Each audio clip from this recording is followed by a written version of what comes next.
पाकिस्तान तहरीक इंसाफ ने लॉन्ग मार्च के दौरान रहनुमाओं की गिरफ्तारी की सूरत में लाहौर समेत पंजाब के बड़े शहरों में धरने देने का फैसला किया है। डॉन न्यूज के नुमाइंदे उमर फारूक से मजीद तफसीलात जानते हैं। उमर फारूक, बताएगा क्या कहा जा रहा है पाकिस्तान तहरीक इंसाफ क़यादत की जानिब से?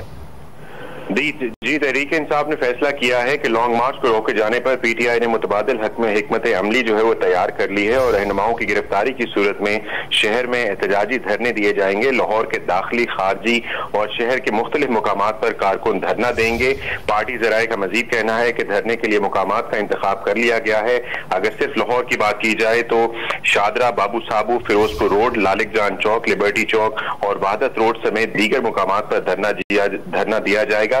इसी तर्ज के एहतजाजी धरने पंजाब के बड़े शहरों में दिए जाएंगे, जबकि पार्टी की जिली तंजीमों ने इस हवाले से तैयारी मुकम्मल कर ली है।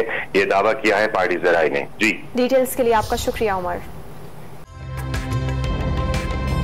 ताज़ा तरीन वीडियोस के लिए हमारा YouTube चैनल सब्सक्राइब करके बेल आइकन प्रेस कीजिए ताकि आपको मिले हर अपडेट सबसे पहले।